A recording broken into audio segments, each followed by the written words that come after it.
Today, we're going to be reading in a soft voice with a little bit of rain, How the Grinch Stole Christmas. How the Grinch Stole Christmas by Dr. Seuss. Every Who down in Whoville liked Christmas a lot, but the Grinch, who lived just north of Whoville, did not. The Grinch hated Christmas, the whole Christmas season. Now please don't ask why. No one quite knows the reason. It could be his head wasn't screwed on just right.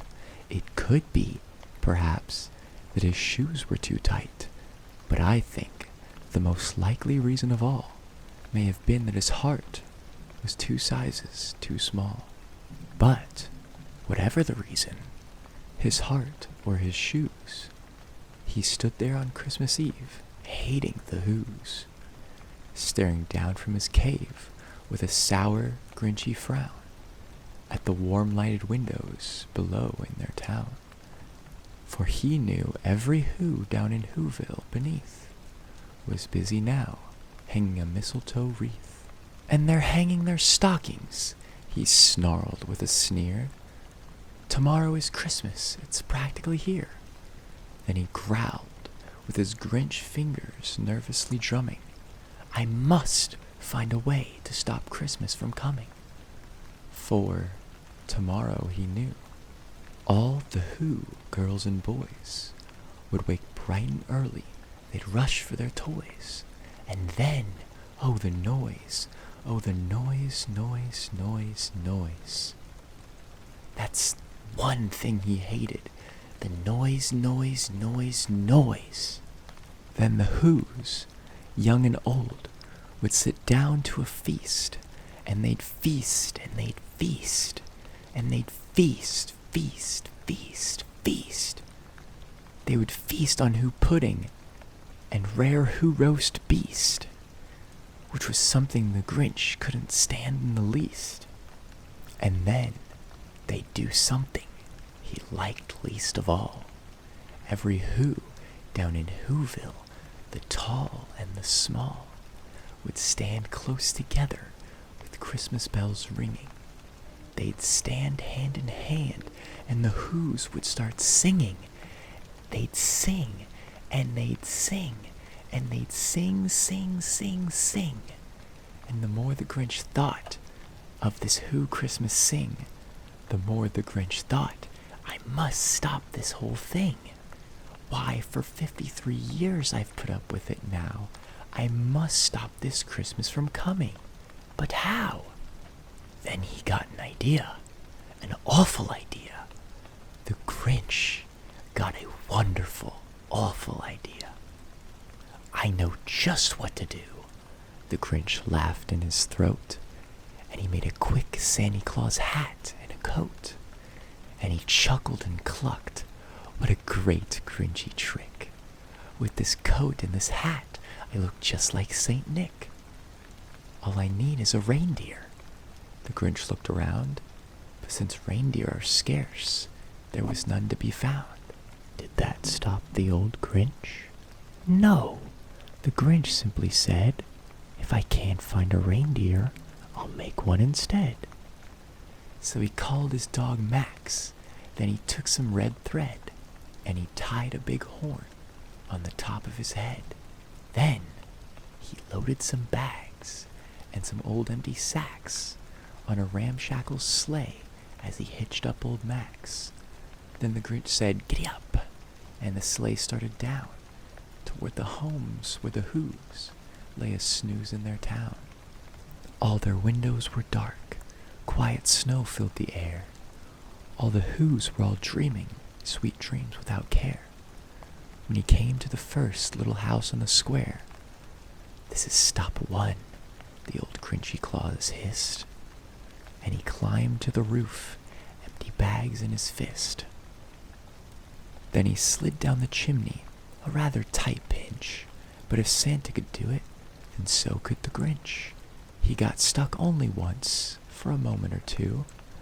Then he stuck his head out of the fireplace flue, with a little Who stockings all hung in a row. These stockings, he grinned, are the first things to go. Then he slithered and slunk, with a smile most unpleasant, around the whole room, and he took every present. Pop guns and bicycles, roller skates, drums, checkerboards, tricycles, popcorn and plums, and he stuffed them in bags. Then the Grinch, very nimbly, stuffed all the bags, one by one, up the chimbley. Then he slunk to the icebox. He took the Who's feast. He took the Who pudding. He took the roast beast. He cleaned out that icebox as quick as a flash. Why, that Grinch even took the last can of Who hash. Then he stuffed all the food up the chimney with glee. And now, grinned the Grinch, I will stuff up the tree. And the Grinch grabbed the tree and he started to shove when he heard a small sound like the coo of a dove. He turned around fast and he saw a small Who, little Cindy Lou Who was not more than 2. The Grinch had been caught by this tiny Who daughter who'd got out of bed for a cup of water. She stared at the Grinch and said, Santa Claus, why? Why are you taking our Christmas tree? Why? But you know, that old Grinch was so smart and so slick, he thought up a lie, and he thought it up quick. Why, my sweet little tot, the fake Santa Claus lied, there's a light on this tree that won't light on one side. So I'm taking it home to my workshop, my dear. I'll fix it up there, then I'll bring it back here. And his fib fooled the child. Then he patted her head, and he got her a drink, and he sent her to bed. And when Cindy Lou Who went to bed with her cup, he went to the chimney and stuffed the tree up. Then the last thing he took was the log for their fire. Then he went up the chimney himself, the old liar. On their walls he left nothing but hooks and some wire. And the one speck of food that he left in the house was a crumb that was even too small for a mouse. Then he did the same thing to the other Who's houses, leaving crumbs much too small for the other Who's mouses. It was 1/4 dawn, all the Who's still abed, all the Who's still a snooze when he packed up his sled. Packed it up with their presents, the ribbons, the wrappings, the tags and the tinsel, the trimmings, the trappings. 3,000 feet up the side of Mount Crumpet, he rode with his load to the tip-top to dump it. Pooh-pooh to the Who's, he was grinchishly humming. They're finding out now that no Christmas is coming. They're just waking up, I know just what they'll do. Their mouths will hang open a minute or two. Then the Who's down in Whoville will all cry boo-hoo. That's a noise, grinned the Grinch, that I simply must hear. So he paused, and the Grinch put his hand to his ear. And he did hear a sound rising over the snow. It started in low, then it started to grow. But the sound wasn't sad. Why, the sound sounded merry. It couldn't be so, but it was merry. Very. He stared down at Whoville. The Grinch popped his eyes. Then he shook. What he saw was a shocking surprise. Every Who down in Whoville, the tall and the small, was singing without any presents at all. He hadn't stopped Christmas from coming. It came. Somehow or another, it came just the same. And the Grinch, with his Grinch feet ice cold in the snow, stood puzzling and puzzling. How could it be so? It came without ribbons. It came without tags.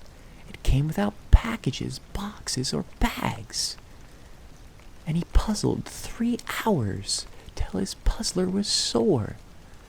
Then the Grinch thought of something he hadn't before.